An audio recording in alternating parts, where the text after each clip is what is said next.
Yo, petite vidéo de... Ah, bah ouais, vous connaissez la suite. Bref, voilà, c'est une vidéo de VA+, du féminisme LGBT à Eric Zemmour. Bref, ça va être incroyable. C'est Elle fou. m'a regardé avec des grands yeux en mode je ne pensais pas que des femmes, et encore moins des femmes homosexuelles, puissent voter pour Monsieur Zemmour parce que Monsieur Zemmour est homophobe. Mais moi, je lui ai dit si Monsieur Zemmour était réellement homophobe, je ne serais pas là. C'est fou. Chose incroyable, il y a des personnes homosexuelles qui sont homophobes. Et oui, ça existe. Et désolé de te dire, mais Monsieur Zemmour est plutôt homophobe. Bref, il est bien des choses, ce pauvre monsieur. On a toujours le fameux référence à Matrix, pilule rouge, pilule bleue. Bref. C'est loup. Non, parce que ils sont en train de rigoler de termes woke, mais en fait, les seules personnes qui se pensent éveillées, bah, ce sont ce genre de personnes, quoi, qui pensent savoir la vérité et que les autres ne savent pas parce qu'il y a un complot. Ah.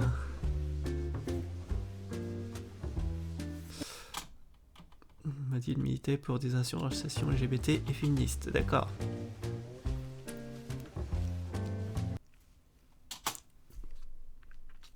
On découvre la limite du camp. Du camp de la tolérance. Je crois que vous avez fait une faute. Mais oui, chose incroyable, incroyable. À gauche aussi, il y a des dérives, mais c'est fou. Waouh, personne ne le savait.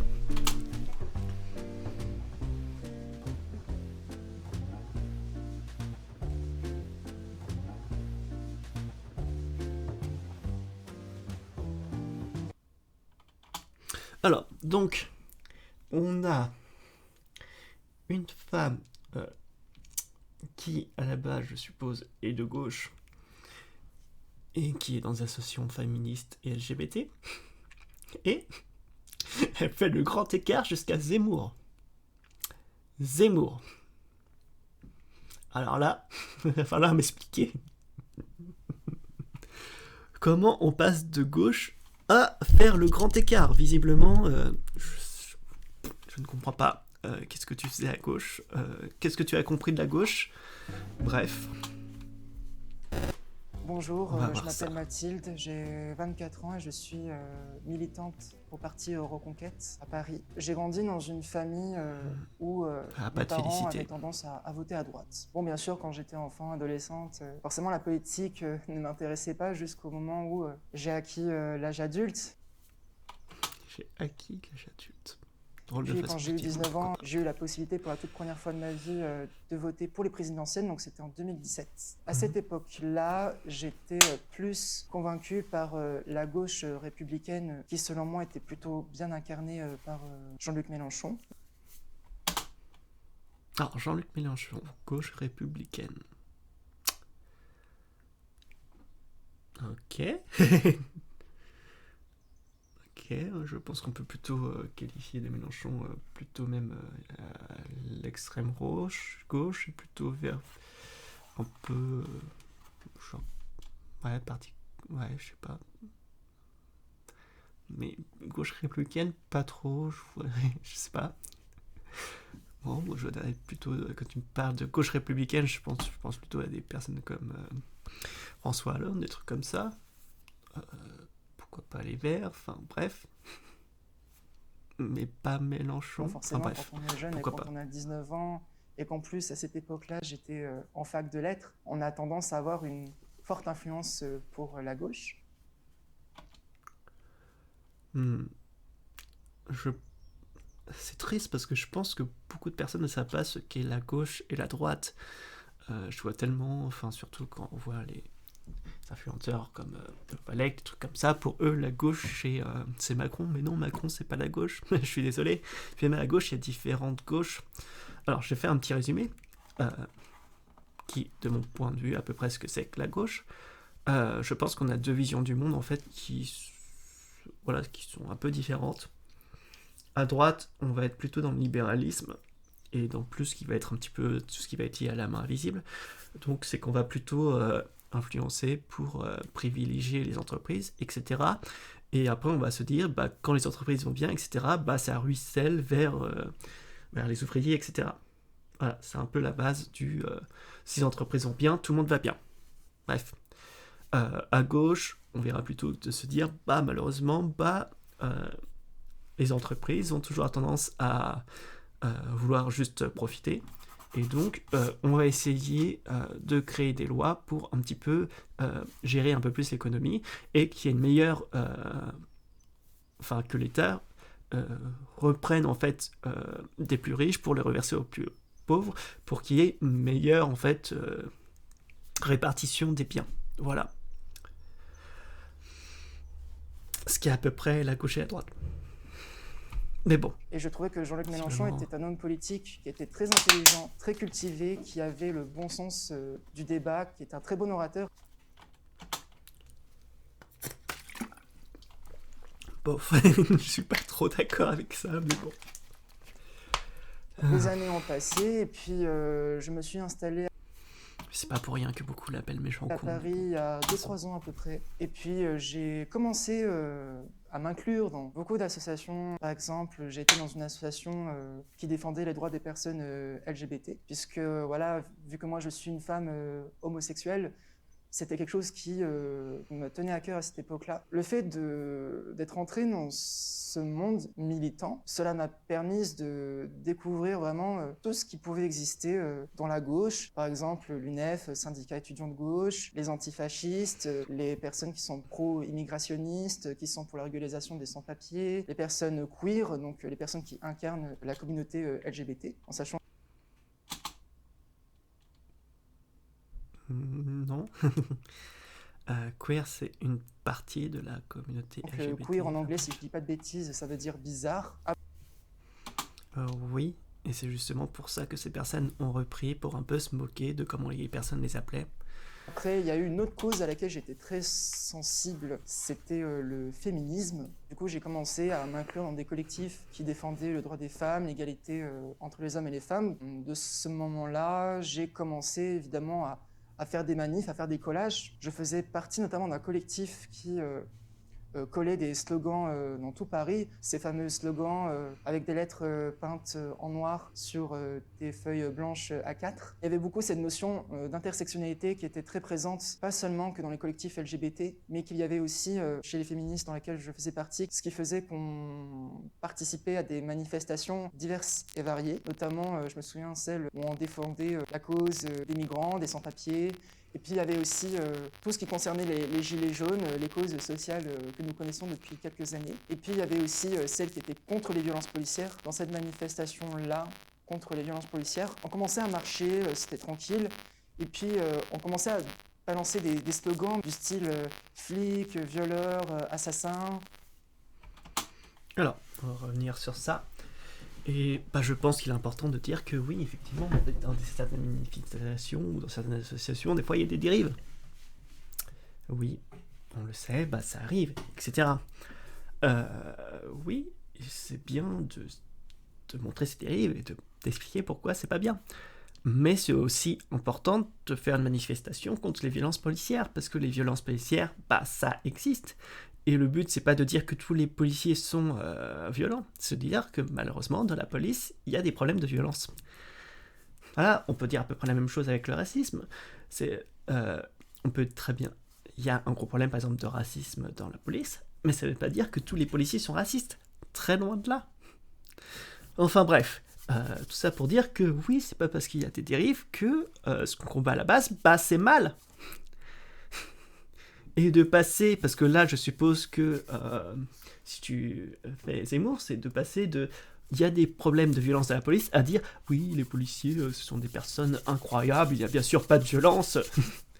Non, au bout d'un moment je ne comprends pas pourquoi tu peux, ou peut-être que tu comprenais pas du tout le message dont tu parlais, mais normalement quand on est dans des associations, etc., c'est qu'on comprend et qu'on connaît un petit peu la cause pour laquelle on se bat, non ?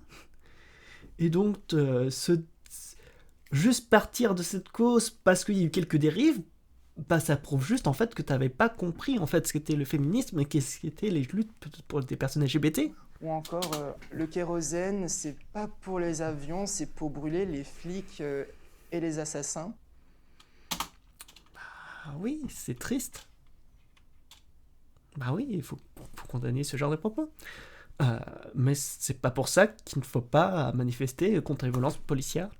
Sous l'effet de groupe, évidemment, comme on dit en sociologie, j'ai au début balancé ces slogans-là, moi aussi, et j'en suis pas très fier avec le recul. Je dirais que c'est un des premiers moments où j'ai commencé à me dire il y a un souci. Il y a eu aussi ces moments où il y avait notamment ces journées internationales des droits de la femme. Là aussi, j'étais également avec les colleuses féministes. On s'est déplacé vers la statue au plein centre de la place de la République. Quand on est arrivé, on a vu debout sur cette statue des femmes abolitionnistes, donc des femmes qui étaient contre la prostitution. Sur le côté, je voyais des antifas qui les insultaient, leur balançaient des œufs, c'était mais d'une violence. Là encore, j'en suis...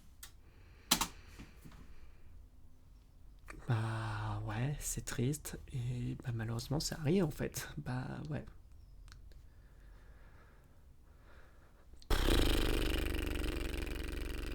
Et donc, pourquoi t'as arrêté d'être féministe? Tu sais, tu peux très bien être féministe et dénoncer les dérives. Je ne comprends Je suis toujours pas pas. fier non plus, parce que quand on est dans un collectif qui prônait la bienveillance, l'intolérance, et que là on se retrouve à injurier d'autres personnes qui font partie de la cause féministe mais qui n'ont pas la même façon de penser que nous. Et puis quand je voyais aussi des pancartes que certaines femmes tenaient, notamment des personnes queer, LGBT, qui tenaient des pancartes en disant oui, il faut brûler le patriarcat blanc, il faut brûler les hommes cis hétéros. Je me suis dit mais ils sont pas tous comme ça, faut arrêter. Et puis Ok. Et tu t'es pas dit que toutes les personnes LGBT et toutes les femmes, etc., n'étaient pas tous comme ces personnes qui tenaient ces pancartes? Ça t'est pas venu à la tête en fait? Que la plupart des personnes LGBT n'ont strictement, mais strictement rien contre les personnes hétéros, contre les hommes, etc. C'est trop compliqué à comprendre. Puis j'ai même envie de dire quelque chose, c'est que moi en tant que femme, et en plus en tant que femme homosexuelle, qui a une apparence très androgyne et qui l'assume totalement, je peux vous dire que les personnes qui m'ont agressé, qui m'ont injurié, c'était pas les hommes cis, blancs, hétérosexuels, c'était plutôt de la racaille, oui voilà, c'est ça.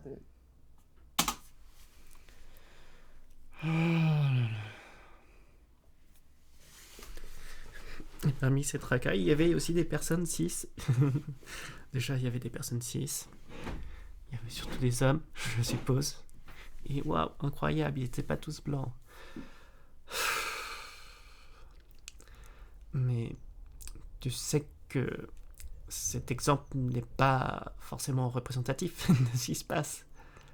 Enfin bref. Oui, malheureusement, bah oui, il y a des personnes de tout horizon qui n'aiment pas les personnes LGBT. Ouais. C'est fou. Bref. De la racaille. Et je me suis dit, mais et après on se bat aux côtés de ces gens-là. Je me dis, mais Ok, donc je pense savoir pourquoi aller vers Zemmour. Ah putain. Est-ce que tu n'es pas capable de comprendre que parce qu'il y a une minorité, on va d'accord, parce que je suppose qu'il a parlé des personnes des gens de banlieue, bah déjà il y a une minorité qui fait chier tout le monde, et que la plupart des personnes, des immigrés, etc., déjà s'en foutent des personnes LGBT, et ne sont pas violentes. Voilà. Bref. mais Ouais, il y a ça un pue le problème, il y racisme. a quelque chose qui ne va pas. Un des autres points de bascule qui est intervenu suite à mon éloignement de tout ce monde-là, c'est quand j'ai appris qu'Éric Zemmour se présentait à l'élection présidentielle. Et là, je me suis dit, tiens, il va se passer quelque chose d'intéressant. Alors bien évidemment, vu que je suis une ancienne gauchiste, je me disais que M. Zemmour était raciste, que M. Zemmour était homophobe, que M. Zemmour était méchant par rapport aux étrangers, qu'il voulait virer tous les étrangers. Mais je me suis dit, il faut aller au-delà de tout ça. Et c'est là où j'ai commencé petit à petit à adhérer à ces propositions, parce que j'ai compris que l'enjeu principal, surtout au vu du contexte social et économique de notre pays, que c'était super important de penser à nous, les Françaises et les Français, et de tout faire pour sauver notre pays. On a encore ce discours très autocentré. Mais non, en fait, ça paraît con, mais si on veut sauver notre pays, etc., c'est pas en se refermant sur nous-mêmes. C'est la meilleure façon, en fait, pour que notre pays aille de moins en moins bien. Et puis, faut arrêter de croire que la politique et l'économie, est mondiale maintenant. Voilà, il serait peut-être temps de changer de page. Ce qui était valable il y a 4 siècles n'est pas aujourd'hui. Et que si on veut que la France, puis même, on parle beaucoup de problèmes d'immigration, etc., mais c'est pas en choisissant, je sais pas, si on veut accueillir ou pas les migrants, que ça va arrêter le problème de migration, en fait. Peut-être qu'il faudrait faire, je sais pas, aider, une meilleure répartition des richesses, voilà, pour éviter les migrations où il y a des personnes qui fuient la pauvreté. Faudrait aider les personnes qui sont dans des pays en guerre pour pouvoir rétablir des situations qui sont plus stables et avec des États démocratiques, voilà. Bref, mais bon, ça, visiblement, ils en ont rien à foutre parce que ça concerne pas la France, c'est que eux, ce qui les intéresse, c'est juste la France. Mais bon, de toute façon, du moment qu'on restera un peu tous cloîtrés en disant oui, alors nous, on s'occupe que de nous, les autres, on s'en bat les couilles, ouais. Au final, le monde il sera toujours pourri. Le déclic final est arrivé le jour où j'ai décidé d'adhérer à Reconquête. Je me suis pointé du coup au meeting de Lille et j'étais très agréablement surprise de la façon dont j'ai été reçue. Parce que quand on m'a bassiné dans le camp opposé en me disant les gens de la droite radicale, ils sont pas gentils, ils sont méchants, ils sont violents. Et quand je vois sur le terrain que l'équipe m'a très bien reçu, qu'ils ont été très bienveillants à mon égard et que en plus j'ai même eu des discussions très enrichissantes et intéressantes avec des militants qui avaient mon âge. Et je me suis dit, mais c'est dingue en fait, à quel point les gens de la gauche diabolisent les gens qui sont de droite comme moi finalement. Non, les personnes qui sont de gauche ne diabolisent pas la droite. Peut-être qu'ils diabolisent un petit peu les personnes d'extrême droite, mais je suis désolé, mais Zemmour, c'est pas la droite. On est clairement dans de l'extrême droite. Et on peut voir, on va regarder vite fait son... merde, comment ça s'appelle ça On va parler de ses promesses.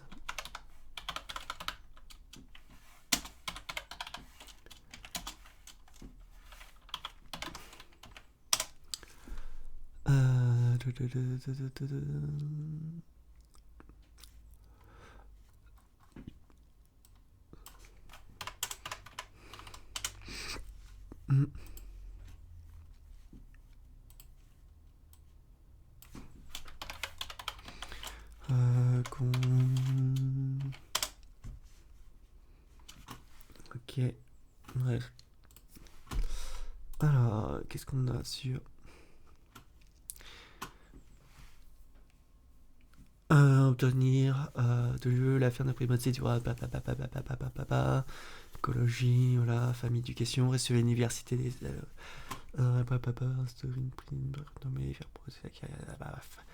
beaucoup de façon de trucs très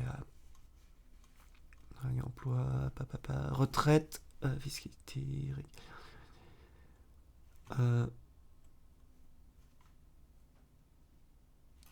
des peines de plancher pour la base, puis c'est les logements sociaux, les personnes condamnées pour trafic de drogue, des choix de la société française, puis expulser les binationaux criminels et délinquants quand des récidives. Expulser tous les étrangers, fils et H pour islamisme, bref.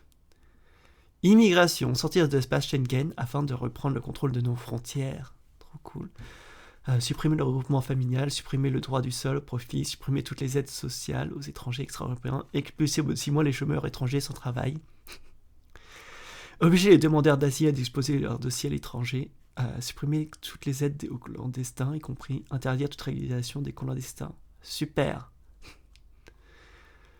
Donc, ouais, un racisme pas mal, pas mal. Du coup, j'ai décidé d'adhérer à Reconquête. Et puis, j'ai commencé à tracter dans les marchés pour être au plus près des gens. Il y a de tout. Il y a des gens pour qui la politique, ça n'intéresse pas. Ils se sentent en décalage par rapport à ça. Des gens qui, certainement, ont été trop déçus. Il y avait des gens qui, voilà, étaient de gauche, soit qui me le faisaient comprendre gentiment en disant ah, moi, je vote pour Monsieur Mélenchon. Ou ah, moi, je suis pour Jadot. Puis en passant aussi par des insultes, voilà. Par exemple, moi, dans mon cas... Oui, mais ça c'est valable dans tous Je me les suis sens. pris, par exemple, jeune nazi. Voilà. J'ai eu une qui m'a regardé de haut en bas, qui a compris que voilà, j'étais une femme homosexuelle et du coup qui m'a regardé en me disant mais vous votez Zemmour? Bah, moi je lui dis bah, bien sûr je vais voter Éric Zemmour. Et elle m'a regardé avec des grands yeux en mode je ne pensais pas que des femmes et encore moins des femmes homosexuelles puissent voter pour Monsieur Zemmour parce que Monsieur Zemmour il est homophobe. Mais moi je lui ai dit si Monsieur Zemmour était réellement homophobe je ne serais pas là. Et pourtant, tu es là. J'aimerais finir par un proverbe allemand que j'aime beaucoup, qui disait que dire la vérité, c'est se forger une très mauvaise réputation. Non. Non. Ça c'est juste dire que bah, si les gens ne sont pas d'accord avec moi, c'est ce que je dis, c'est que je dis la vérité. Enfin bref, ouais, cette vidéo n'est pas fortement intéressante, mais on n'a toujours pas compris pourquoi elle a fait le grand écart de gauche à Zemmour. Je sais pas, il y avait plein de possibilités avant, peut-être le centre, la droite, républicaine, bref, on ne saura peut-être jamais. Mais c'est toujours, je sais pas, inquiétant de voir ces personnes des fois faire le grand écart. Peut-être au final qu'au fond elles savaient pas vraiment pourquoi elles étaient de gauche, pourquoi elles étaient féministes, peut-être qu'elles comprenaient pas forcément les principes. Ou est-ce que c'est par peur? Parce que généralement, Zemmour, Le Pen, c'est un petit peu, voilà, les peurs de l'étranger, choses comme ça, de dire. Puis bref, comme il y a un petit peu, on va dire, les personnes qui font de bonne conscience, on va dire, au parti classique, de droite et de gauche. Donc, ouais. Bref, je vous fais des bisous.